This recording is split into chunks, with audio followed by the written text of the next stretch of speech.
without further ado, we've got something to celebrate here on the We Are West Ham podcast, right in the middle, part 3, just as we like it. We've won a Betway charity bet. Woo! James Jones takes the award. The Aston Villa game, I was very close. Tom wasn't a million miles away either. He was the furthest away because he keeps backing Jared Bowen to score, and I don't think he's going to for the rest of the season. But Jonesy, well played. You have pulled in some cash money for the DT38 Dylan Foundation. In case anyone doesn't know at home, me and the lads are playing for 3 West Ham based charities, thanks to a charity stake of £50 each per week that we get to put on the West Ham game. I'm playing for the Bobby Moore Fund, Tom for Isla's Fight, and James, as I mentioned, for the DT38 Dylan Foundation. We've raised a few £1,000 already, which is great. And Jonesy, you added how much to the pot for DT38 last week against Villa? It was a long time coming, chaps, but I've added £400 to the pot for DT38 with my selection against Villa. West Ham to win. I had both teams to score, and I had big Tommy Souček to score any time. So that came in nicely, £400. It takes our overall total to £3,217.50, and that's before Betway match it at the end of the season. So that's just under £6,500 for charity so far this season, boys. I'm not being funny, James. I just think take a minute there, because as you said that figure, we started this obviously just as 3 or 2 idiots at first, now 3 idiots just chatting about West Ham in a radio studio in Southwark. We decided to carry it on as a Zoom call or as a Zoom based podcast or whatever when lockdown hit in March, and to be now February 2021 and we've raised £6,500 for charity. I've done a few bits before, but that is fantastic, and I'm really pleased and proud of all 3 of us there. And thanks so much again, obviously, to Chad and Betway in particular, who that ultimately they're putting the money up for this. But yeah, that is wonderful. £6,500. I mean, you'd have to do a lot of run-ins or running or bike rides or whatever lots of people do for charity, lots of raffles to raise £6,500, wouldn't you? So I think fair play to you, James, this week, and fair play to all of us for that. And like you said, Betway doubling it at the end of the season, so that 400 was actually 800 for the charity. And I must mention, lads, as well, although this podcast will go out after the Manchester United game, I don't want to lift the lid off of the podcast recording secret, but we're recording this segment just before kickoff at Old Trafford. Therefore, we don't know the result yet, but Chad has given us a £50, an extra £50 bet on West Ham to win the FA Cup at 16-1. So yeah, think if we already obviously desperate for the Hammers to come through it tonight.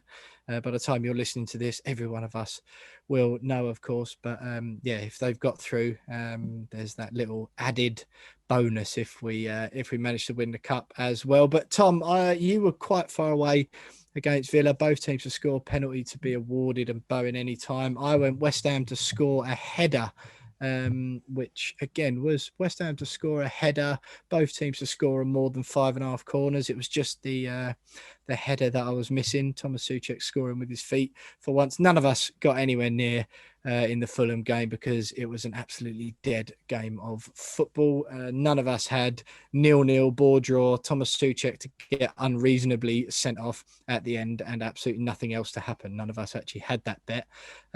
So I did promise last week that we would have the commentator on from West Ham Clips, the alternative commentary, as loads of you will have heard on Twitter and Instagram, the best piece of West Ham content that comes out every week. And I don't mind saying that. I think our podcast is good, but everyone absolutely loves those alternative commentaries. The Czech Patrick Vieira, Le Tiblé, which is the new character, Blue Passport Beckenbauer for Craig Dawson. And unfortunately, we couldn't get it done for this week. The schedules, ours and his, didn't quite line up.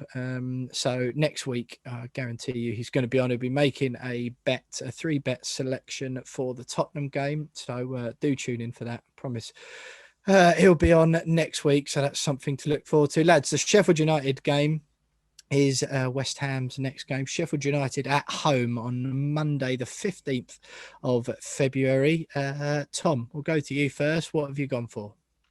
I've gone with West Ham to win by more than 1.5 goals. Ben Rama to eventually score anytime in over 5.5 corners. Yeah, like you said, it's great to be part of raising some money for charity, but ideally I need another over the line to get the confidence going and to raise a little bit more for Isla.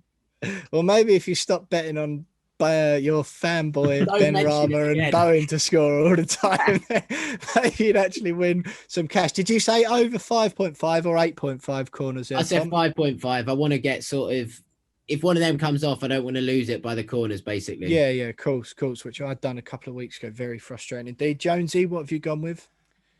I've gone West Ham to win naturally, over 2.5 goals, and our boy Jesse Lingard to get on the score sheet again, inspired by that incredible debut against Villa. Quite against Fulham, but his first game at London Stadium in claret and blue, and I fancy him to get back on the score sheet.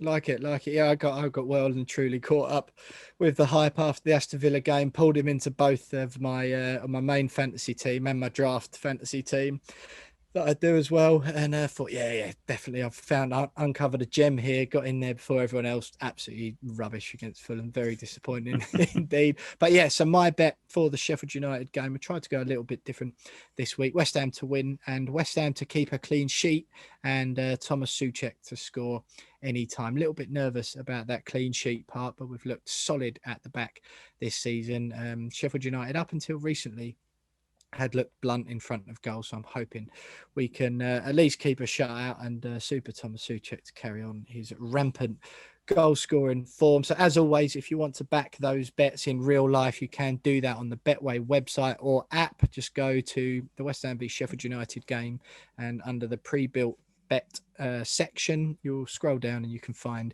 the We Are West Ham podcast bets. They'll have my name, Tom's name, and James' names on our appropriate bets we've just read out there. So if you like the sound of one of those, you can go and back those on the website or the app yourself. So that's that one, lads. Well done, Jonesy, for adding to the pot. Slow and steady it's been this season. Fingers crossed we can get some more against the Blades, and yeah, all three of us back in the Hammers to win. So fingers crossed on that one. But stay with us, because next up we've got the Travelling Blade Sheffield United fan 4-hour opposition view to let us know if those bets have got any chance of coming in, or if we're just talking out of our backside. Stay with